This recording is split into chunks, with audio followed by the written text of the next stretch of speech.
Have you ever needed to summarize a ton of data without any guidance about how to do it well?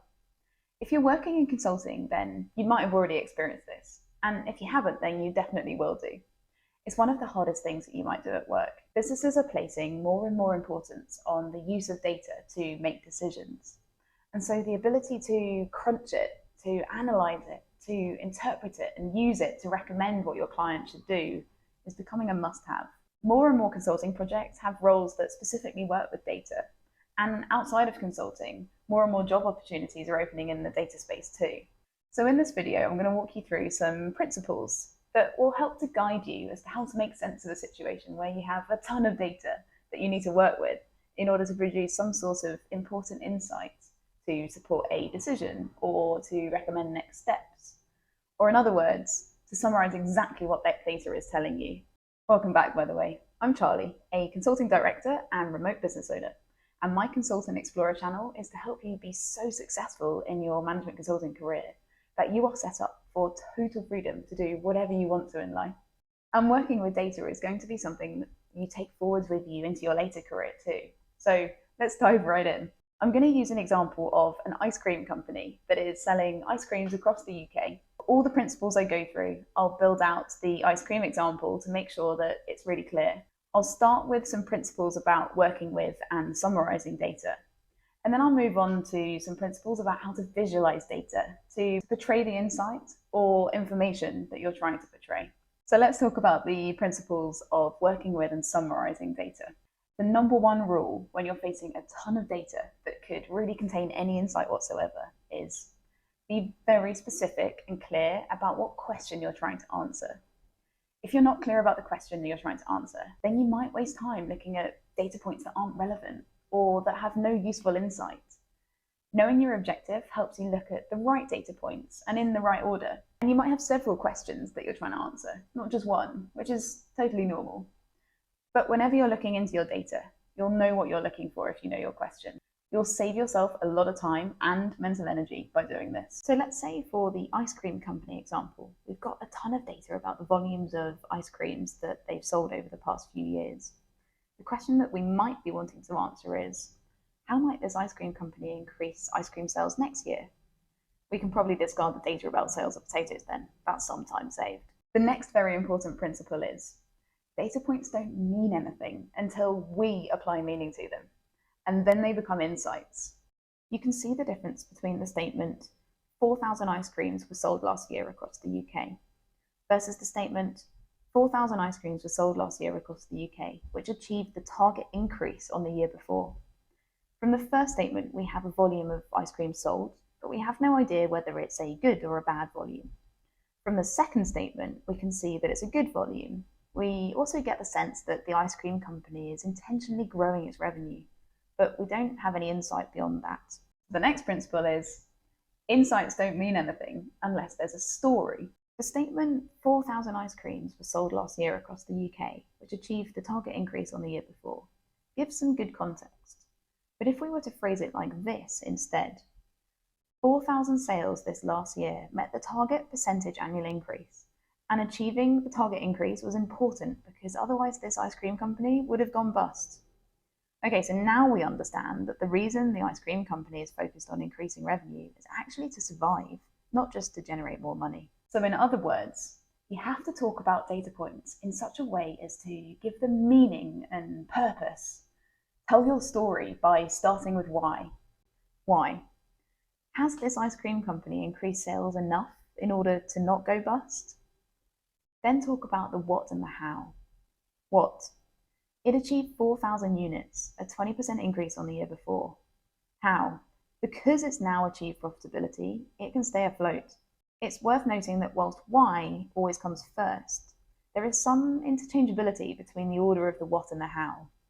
Despite Simon Sinek's teachings, in consulting, I more often than not saw what precede how, because the what is usually the solution to the problem posed in the why, and the how is then how the consulting team would go about producing that solution. The other thing that you earn the opportunity to do by starting with the question you're answering, or the why, is go into real depth of detail in areas that are relevant.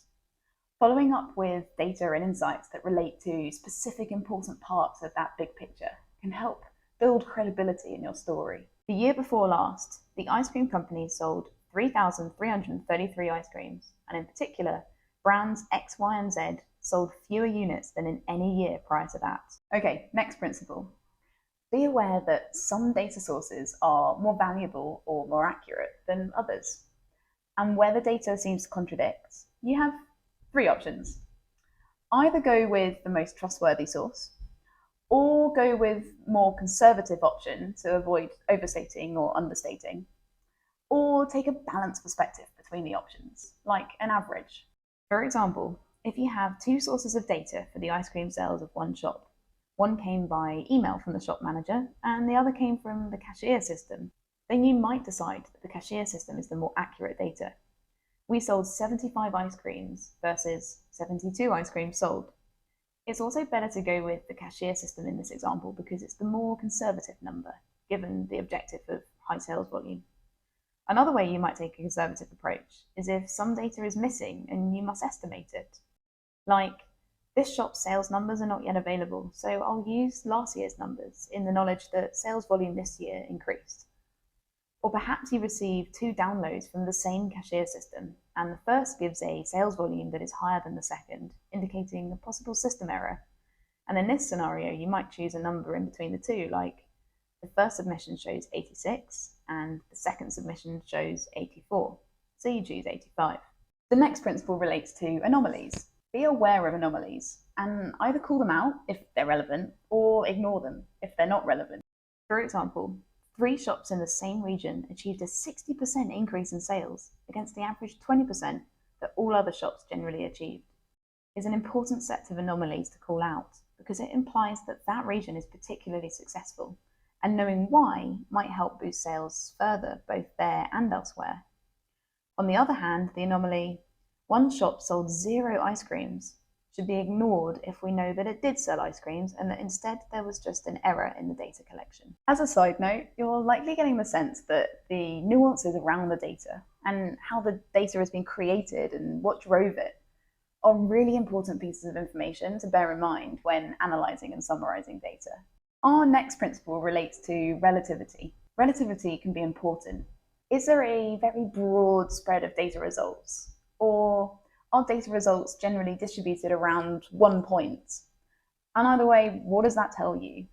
For example, this type of ice cream had above average sales compared to the others. It tells us that there is something about that ice cream that might be important to the ice cream company, given it's doing more than its fair share of contributions to the overall revenue increase objective. Maybe every shop should stock more of it, or maybe there's something about it that can be replicated in other ice creams to drive their sales volumes upwards. On the other hand, every type of ice cream had some above average sales in one or more shops when looking across all shops. Implies that the above average sales volumes at any particular shop is just a normal fluctuation and nothing to dig much further into. There is also a principle that you can see different insights from the same data by looking at it through different lenses. One lens might be a time series, another might be geographical, a third might involve demographics. For example, the above average sales were driven in the month of August only, tells us that there's a spike during a summer month that might be expected to be repeated next year and could be better planned for in terms of stock come next August. Or the above average sales were only in the southeast region, might imply that because more ice creams are being bought in the southeast, there should be greater stock levels there next year. Or the above average sales were only in the stores typically frequented by a more affluent demographic, tells us that shops with more affluent customers might need more stock next year to meet demand and grow revenue further. Relatedly, other data that doesn't exist in your initial dataset might prove important to the interpretation of trends. This is another principle. Overlaying additional data can start to build reasoning, and it can enable you to find deeper and more actionable insight. For example, the weather was particularly good in August this year, better than we'd expect it to be every year. Might reverse a plan to increase stock levels next August. Or there were some large holiday parks built in the southeast region that contributed to the above average sales in that region. Might indicate that the increased performance in that region will persist next year and the year after and on an ongoing basis. Or The rising cost of living is affecting less affluent demographics who are cutting back on non-essential purchases like ice cream. Might indicate that the shift in demographic purchase behaviour and therefore associated sales volumes is only temporary until the cost of living goes back to normal. Our final principle is about the way that you present your data and insights. Be aware of what level of understanding or knowledge that your audience has. Many data points are derived in ways that your audience might not know about, and therefore they don't know the meaning of those data points. The name of any data point might not have any meaning to your audience either. For example, you might have to explain what specific data points are and how they're created, like unit cost of production or repurchase rate. So let's now move on to how to visualize what you're seeing in the data. The main principle of visualization is visualize your information as simply and as obviously as possible. Don't prioritize aesthetics or novelty of visual. Prioritize the immediate takeaway that your visual gives your audience, and only include the data that is necessary to make your point, no more. So if you're trying to show trend over time, use a line graph. Here is that ice cream sales spike in August. But here is the previous 2 Augusts with lower spikes. If you're trying to show a max point in a distribution, show the distribution in a bar chart. Here are the highest performing shops. If you're trying to show the relationship between 2 variables, use a bubble chart. Here is which ice cream sold most in which region.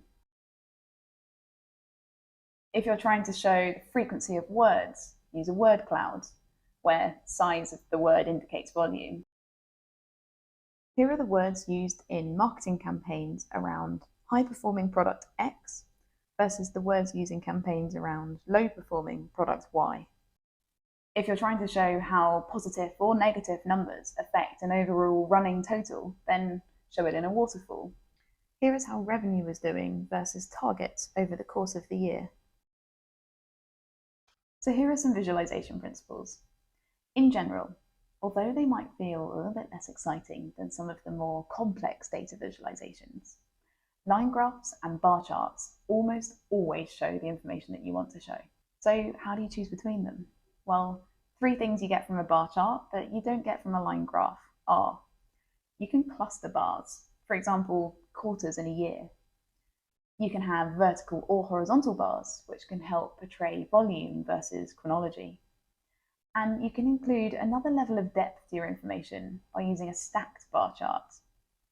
Alternatively, 3 things you get in a line graph but not in a bar chart are: you can more intuitively portray a time series, you can highlight less obvious trends, and you can generally include more lines than bars within the space of the chart to portray more equivalent data. Controversial, but I'll say it anyways. I believe you get nothing more from a pie chart than you do from a bar chart, other than maybe aesthetics sometimes. I'd always recommend choosing a bar chart over a pie chart because it's hard to visually compare pie pieces, whereas it's much easier to compare column heights or lengths. And with a bar chart, you can include more depth of information with things like stacked bars or grouped bars. Just saying. So if you're facing the seemingly impossible task of drawing some important insights from a ton of data that on the face of it seems so removed from reality, don't worry. Follow these steps. Start with your why. What question are you trying to answer? Then move into your what and your how, with depth of detail where it builds credibility to the point that you want to make. Work consciously with or without specific sources and anomalies. Look at how the data relates to each other. The distribution can tell you important things. Choose appropriate lenses to look at your data through. You can determine this by considering your why again and how you might respond to it. And finally, visualize your data as simply and clearly as possible. If you can do all of these things, and you really can because everyone can, you'll have mastered one of the most important skills that you could develop in consulting. Being able to tell stories with data is one of the most powerful things that you can do because it uses both science and emotion to convince people of something. It's effectively a checkmate. Let me know in the comments if you have any remaining questions, but otherwise, thank you so much for listening. I hope you have a great day and I wish you all the best with your exploring.